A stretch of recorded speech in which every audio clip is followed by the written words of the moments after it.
Hey everyone, and welcome back to The Explainer. Today, we're diving into a seriously fascinating critique of Arthur Brooks's famous framework for happiness.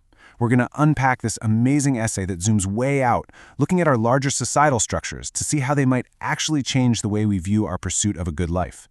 It's a macro-level perspective on a deeply human problem, and it's definitely going to make you rethink the massive institutions surrounding us. Okay, let's dive into this. The entire essay we're looking at hinges on this one incredibly powerful metaphor. The author writes that Brooks is like a nutritionist, arriving in a famine-stricken region and advising the inhabitants to eat a balanced diet. Now, the author fully acknowledges that Arthur Brooks gives impeccable, absolutely flawless dietary advice to individuals who are desperately seeking fulfillment. But they pose a huge structural question. What good is telling people to eat more protein and avoid excess sugar if there's literally no food to be found? So, let's start by looking at Section 1, A Balanced Diet for Happiness. According to Brooks, human happiness is basically made up of three essential macronutrients, if you will. Those are enjoyment, satisfaction, and meaning. And he makes a really crucial distinction here. True enjoyment? That's not the same as mere fleeting pleasure. Furthermore, satisfaction doesn't just come for free. It actually requires real struggle and effort to achieve. And meaning? Well, that requires having a solid answer to the larger questions, like, why do we do what we do, and why do our lives actually matter? The essay outlines Brooks's practical steps for cultivating this happiness. Basically, you have to resist the empty calories of immediate gratification. You need to cultivate faith, prioritize your family and friendships, and of course, engage in meaningful work.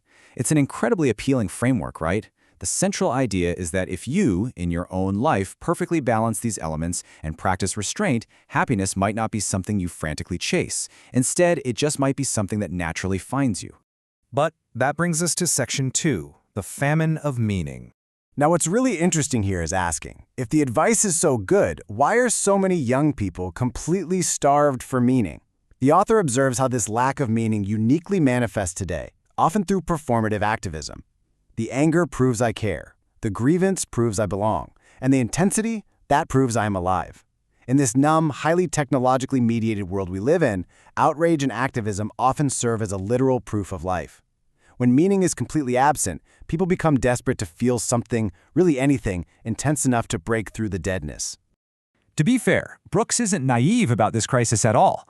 He rightly understands the massive difference between an individual choice and an environmental condition. Obviously, no single smartphone destroyed childhood or hollowed out a local community. But Brooks recognizes that when a smartphone is placed in hundreds of millions of hands, it fundamentally stops being a mere individual choice. It scales up. It becomes a massive environmental condition that alters how an entire generation develops, relates to others, and pays attention to the world. Which leads us perfectly into Section 3, the chemistry of scale. This is where the essay introduces its core complication. If technology's massive scale changes our human environment, the author poses a very direct, rhetorical question. Why would government be exempt? Think about it. Why would a highly centralized entity, one that spends trillions of dollars every single year and exercises authority over hundreds of millions of people, somehow remain just a neutral administrative tool? Why wouldn't a center of power that massive also profoundly reshape human incentives and our broader culture? Brooks readily acknowledges that the massive scale of technology alters our attention, our relationships, and human development itself. But the essay asks us to apply that exact same logic to the massive scale of centralized government. Controlling trillions in spending and holding authority over millions has a similarly profound effect on our civic behavior. The argument is that scale changes chemistry, period, regardless of whether that massive scale comes from a big tech company or a giant federal apparatus. Let's look at the cultural shift that happens when that kind of scale is reached. When a society is organized around voluntary exchange, the prevailing question people ask is, what can I offer that someone else will freely choose? But when society organizes around a giant, compulsory pool of centralized money and power, the question immediately flips to, how do I get my share? In this compulsory pool, one faction's political victory becomes everyone else's mandatory law. And unlike a free market, no one can just pack up and leave entirely. And that dynamic brings us to Section 4, the tribal mechanism. Let's move to and see how this builds through a very specific circular logic. Step 1. Centralization drastically raises the stakes of national politics. Because the central pool is so incredibly powerful and touches everything from our healthcare to housing, losing control of it is just completely intolerable. Which leads to step 2. This fear of defeat intensifies tribalism. Political professionals know for a fact that fear and grievance mobilize voters better than absolutely anything else. And finally, step 3. That very tribalism expands central power even further because each side is desperate to secure the power before their opponents can use it against them. This leads to one of the most striking quotes from the essay. The center grows because the other tribe cannot be trusted with it. That really hits the nail on the head, doesn't it? It captures exactly how mutual mistrust becomes this self-fulfilling prophecy. Each side is so terrified of what the other side is going to do with centralized power, they actually continually expand that very power just to protect themselves. It basically creates a vicious cycle of political obsession. To counter this whole dynamic, the essay introduces an alternative architectural principle known as subsidiarity. Subsidiarity is essentially the idea that decisions belong at the absolute lowest level capable of making them. So starting at the family, then moving up to the municipality, then the state, and only finally the nation. Think of it like this. Bad decisions made locally can be escaped. If your town makes a terrible rule, you can just move. But a bad decision made nationally, imposed on hundreds of millions of people, you can't really escape that. Now bringing things full circle, back to Brooks's search for meaning among the youth, we hit section 5, politics as counterfeit meaning. So we have to ask, what exactly does this massive political machine offer to people who are entirely starved for meaning?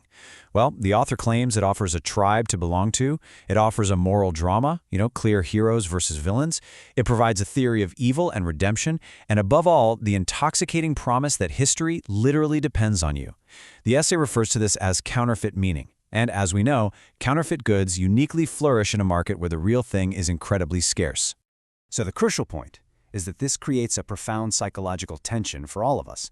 Individual happiness, exactly as Brooks defines it, requires restraint, sacrifice, and delayed gratification. Yet the political environment surrounding us operates on the exact opposite principle. The system distributes immediate benefits today and delays the costs into the future through endless debt. So how can an individual be expected to practice restraint when the massive institutional environment surrounding them constantly rewards immediate gratification with absolutely zero immediate cost? Let's bring our micro to macro journey to its logical conclusion in section 6, examining the granary. The author's final thesis really boils down to this. Any institution with massive scale, whether that's big tech, massive corporate markets, or centralized government, has the power to exploit predictable human vulnerabilities. If we can see how technology scales up to do this, we absolutely have to be willing to examine how our massive political architecture does the exact same thing to our society. Which leaves us with a final, highly provocative question. Before telling the starving to improve their diet, shouldn't we look at the granary? Thank you so much for joining me on this explainer. I really hope this exploration helps you deeply question the massive institutional architectures shaping our environment, our politics, and our own personal search for meaning. Keep questioning the world around you, and I'll see you next time.